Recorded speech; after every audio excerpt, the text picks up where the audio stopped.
कर्म का फल। भारत के एक छोटे से गांव में अर्जुन नाम का एक लड़का रहता था। अर्जुन गांव का सबसे होशियार और मेहनती लड़का माना जाता था। उसके पिता किसान थे और माँ गृहिणी। गरीबी के बावजूद अर्जुन ने हमेशा सपनों को बड़ा रखा था। उसका विश्वास था कि मेहनत और ईमानदारी से किया गया काम कभी व्यर्थ नहीं जाता। लेकिन गांव के बहुत से लोग अर्जुन की सोच पर हंसते थे। उनका मानना था कि बिना चालाकी, बिना शॉर्टकट और बिना किसी चाल के जीवन में सफलता पाना असंभव है। अर्जुन बचपन से ही पढ़ाई में अच्छा था। वह रोज खेत में पिता की मदद करता और शाम को पढ़ाई करता। गांव के अन्य लड़के अक्सर उसकी मजाक उड़ाते। क्या करेगा इतना पढ़कर? आखिर में तो हल ही चलाना पड़ेगा। लेकिन अर्जुन कभी हार नहीं मानता। उसका कहना था, ज्ञान ही इंसान की सबसे बड़ी पूंजी है। जब तक सांस है, सीखना नहीं छोड़ना चाहिए। उसके पिता भी अक्सर कहते, बेटा, धन खो जाए तो फिर से कमाया जा सकता है, लेकिन शिक्षा खो जाए तो जीवन अधूरा हो जाता है। मैट्रिक पास करने के बाद अर्जुन ने शहर जाकर कॉलेज में दाखिला लेने का फैसला किया। लेकिन फीस जमा करने के लिए उसके पास पैसे नहीं थे। पिता ने एक पुराना बैल बेच दिया और माँ ने अपनी चूड़ियां गिरवी रख दी। यह देखकर अर्जुन की आंखों में आंसू आ गए। उसने मन ही मन कसम खाई, मैं अपने माता पिता को कभी दुखी नहीं होने दूंगा। मेहनत करके उन्हें गर्व महसूस कराऊंगा। शहर आकर अर्जुन ने पार्ट टाइम काम शुरू किया। दिन में पढ़ाई और रात में मजदूरी करता। कभी होटल में बर्तन धोता, कभी अखबार बांटता। थकान से उसका शरीर टूट जाता, लेकिन उसका हौसला कभी नहीं टूटा। कॉलेज में अर्जुन के दोस्त महंगे कपड़े पहनते, बड़ी गाड़ियों में घूमते और अर्जुन का मजाक उड़ाते। अरे गाँव वाले, तेरे कपड़े देखो, लगता है जैसे सदियों पुराने हैं।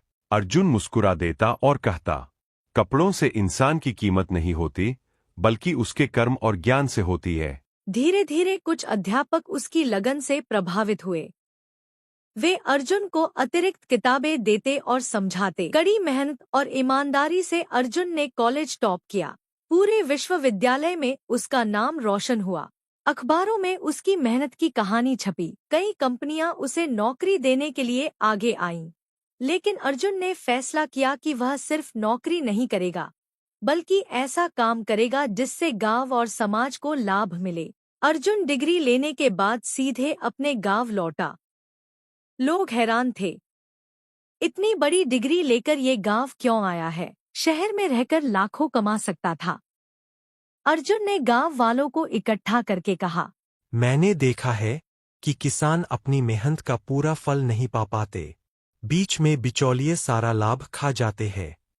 मैं ऐसा उद्योग शुरू करूंगा जिससे किसान सीधे अपने उत्पाद बेच सकें और उन्हें सही दाम मिले। गांव वाले हंस पड़े। अरे, ये सब किताबों की बातें हैं, असल जिंदगी में ऐसा नहीं होता। लेकिन अर्जुन ने हिम्मत नहीं हारी। अर्जुन ने गांव में एक कृषि सहकारी संस्था शुरू की। शुरुआत में केवल 5 किसान उसके साथ जुड़े। बाकी लोगों ने ताना मारा, यह लड़का पागल हो गया है। पढ़ाई लिखाई सब बेकार गई। संस्था के लिए पूंजी जुटाना भी कठिन था। अर्जुन ने छोटे छोटे काम करके कुछ पैसे जमा किए और बाकी दोस्तों व अध्यापकों से मदद ली। उसने किसानों को समझाया कि अगर सब मिलकर काम करेंगे तो लागत कम होगी और मुनाफा ज्यादा मिलेगा। धीरे धीरे किसानों को उसकी बात समझ आई। 1 साल बाद संस्था ने पहली बार फसल सीधे शहर के बाजारों में बेची। किसानों को इतना मुनाफा हुआ कि उनकी आंखों में खुशी के आंसू आ गए। अब वही लोग जो अर्जुन का मजाक उड़ाते थे, उसके समर्थक बन गए। गांव में समृद्धि आने लगी। अर्जुन ने संस्था से होने वाले लाभ का कुछ हिस्सा गांव के स्कूल और अस्पताल बनाने में लगाया। उसने कहा, समाज से जो मिलता है उसे समाज को लौटाना ही सच्चा धर्म है। समृद्धि देखकर कुछ लालची व्यापारी नाराज हो गए। वे नहीं चाहते थे कि गांव वाले स्वतंत्र हों। उन्होंने अर्जुन के खिलाफ साजिश रचनी शुरू कर दी। उन्होंने गांव में अफवाह फैलाई कि अर्जुन किसानों का पैसा हड़प रहा है। कुछ लोग फिर से उसके खिलाफ हो गए। अर्जुन टूट गया, लेकिन हार नहीं मानी। उसने सभी खातों का हिसाब गांव की चौपाल में सबके सामने रख दिया।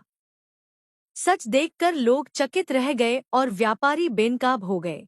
अर्जुन अब न केवल गांव बल्कि आसपास के जिलों के लिए प्रेरणा बन चुका था। सरकार ने उसकी संस्था को आदर्श सहकारी समिति का दर्जा दिया। वह अक्सर बच्चों से कहता, सफलता का असली अर्थ सिर्फ धन कमाना नहीं है, बल्कि दूसरों के जीवन में रोशनी लाना है।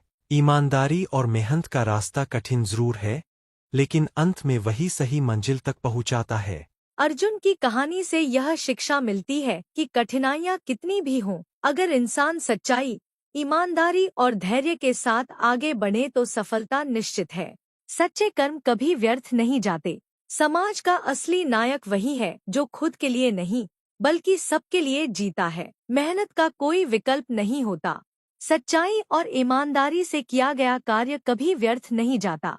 सफल वही है जो समाज और दूसरों के लिए सोचता है। अफवाहें और बाधाएं केवल अस्थायी होती हैं। सत्य अंत में विजय होता है।